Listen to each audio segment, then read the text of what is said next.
think Taiwan is a whole country. Yeah, and the land area also very small, so it's a highly populated. Yeah,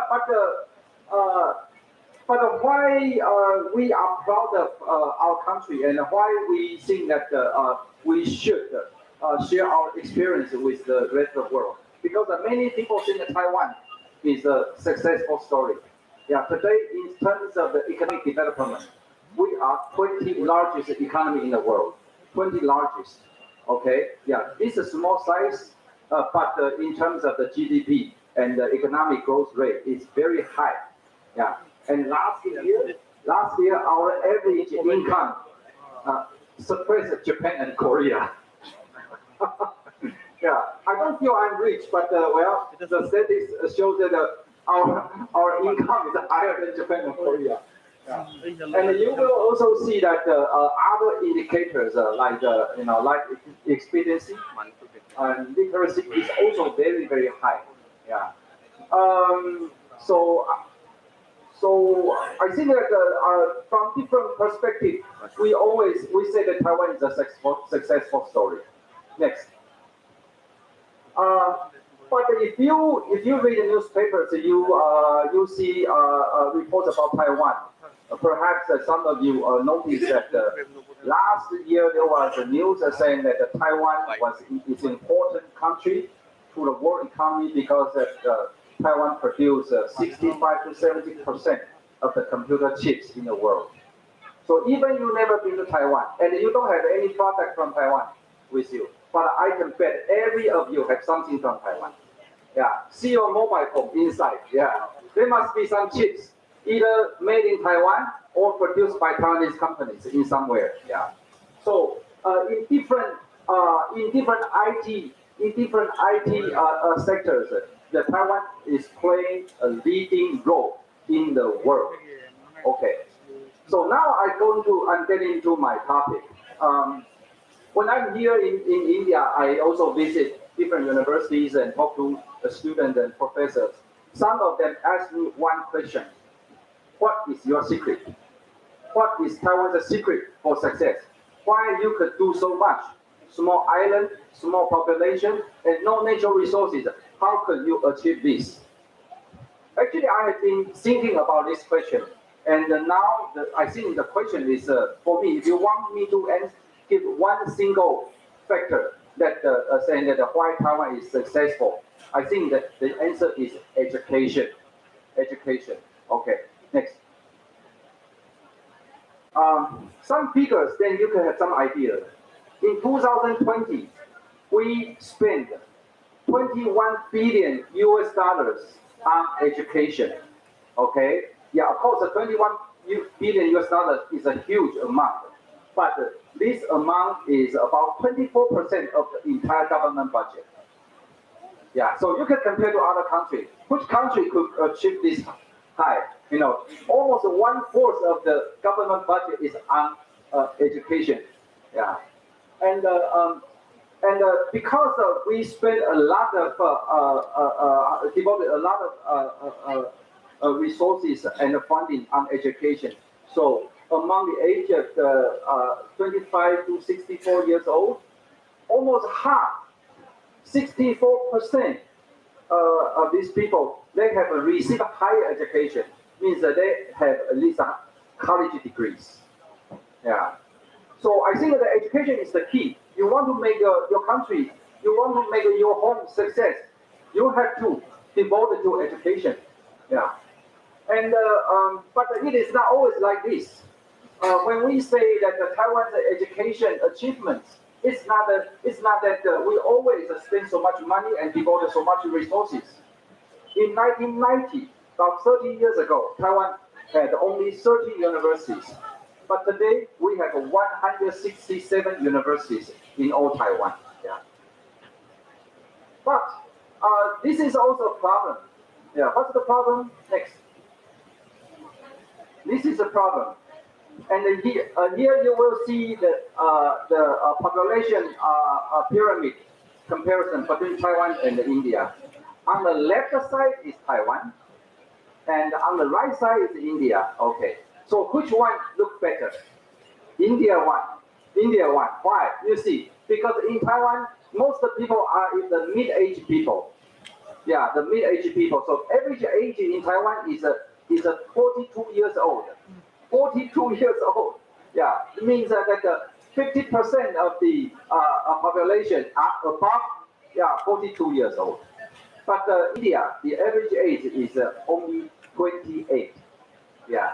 Okay. So now, when we talk about education in Taiwan, now we are facing some challenges. The challenge is that we have too many universities. We devote a lot of resources and funding to education, but we do not have enough students. Yeah. Next. Yeah.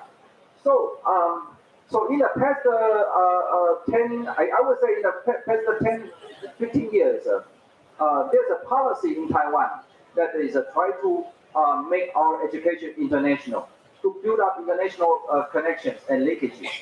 Yeah, and right now, this is the most updated figure.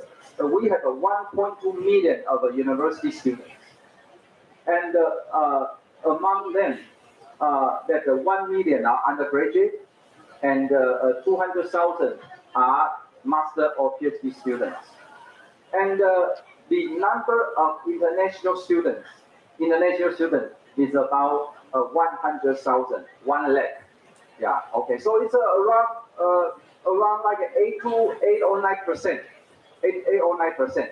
Yeah, if you go to some other countries like UK or USA, particularly higher education, you will see a higher percentage of international students. But in Taiwan, in a very traditional Asian society, have at least a high number of international students is very unique. In Japan and Korea, you don't see this much. Yeah, and you could see on the right side, you see that what these students do. About 64% they are degree students, and another 27% they study language. They come to Taiwan short term for study language. Then they are also about 8% are exchange students.